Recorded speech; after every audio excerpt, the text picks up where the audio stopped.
So the audios of King Juan Carlos I and his mistress have been leaked. Buckle up because this is wild. Let me introduce you to Bárbara Rey, a legendary Spanish actress.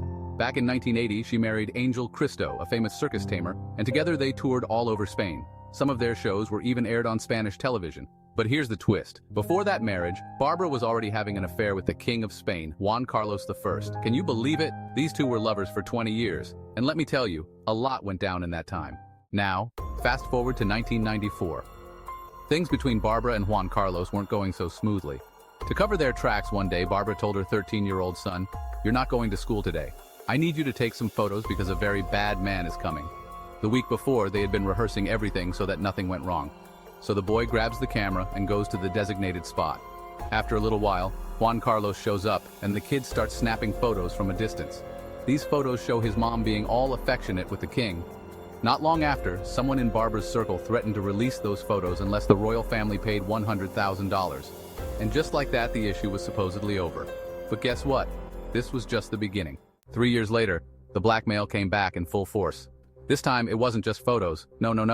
Now they had recorded phone conversations and 3 videos, 2 of which were shot in Bárbara's bed. How? Well, Bárbara, along with some guy from a store, had set up a whole surveillance system with spy cameras and microphones hidden in various objects. Pens, the TV, which had a tiny scratch on the screen, you name it.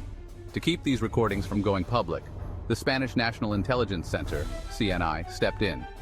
They paid a staggering 600 million pesetas, which is over 3.6 million euros. And here's the kicker, that money came from Spain's reserve funds, which are a secret pool of money the government uses to fight terrorism and drug trafficking. No questions asked, no receipts required. Bárbara, though, swears she has no idea where that money went.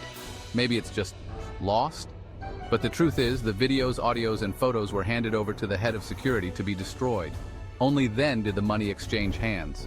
Of course, copies were made, and even today, some of this material is locked away in CICID, the predecessor to Spain's current intelligence service. But wait, it gets crazier. Part of the deal was that Spanish television had to hire Bárbara Rey. So in 1994, she returned to the network as a host on a show, a kind of night of party type of program. Now, here we are today. Recently, Bárbara's son, the one who took those infamous photos as a kid, sold those pictures to a Dutch magazine for a cool 150,000 euros. And boom, Pandora's box has been opened. Along with the photos, more and more of the audios Bárbara recorded are leaking bit by bit. Here's a glimpse of what they reveal. Juan Carlos admits that, since Felipe was born, he's barely spoken to Queen Sofia. They don't even talk to each other anymore. But Sofia knows how to play the role of the perfect wife for the cameras.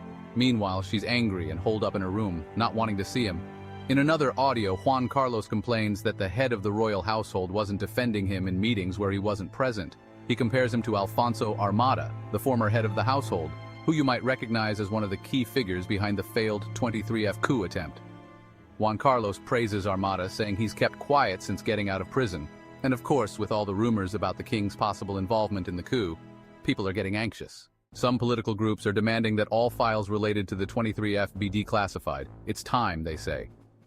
Later in another conversation, Juan Carlos says there were people in Izquierda Unida and the PSOE who were actively pushing for a third republic. And lastly, he drops this bombshell. The civil guard would rather find Roldan dead than alive. That's the gist of it. Right now, it's mostly more gossip and filler, but it's clear. More audios and maybe even photos will keep coming out. So what do you think? Is it right to use public funds to silence the king's lover? Alright, I'm curious to hear your thoughts. I'll check out the comments now.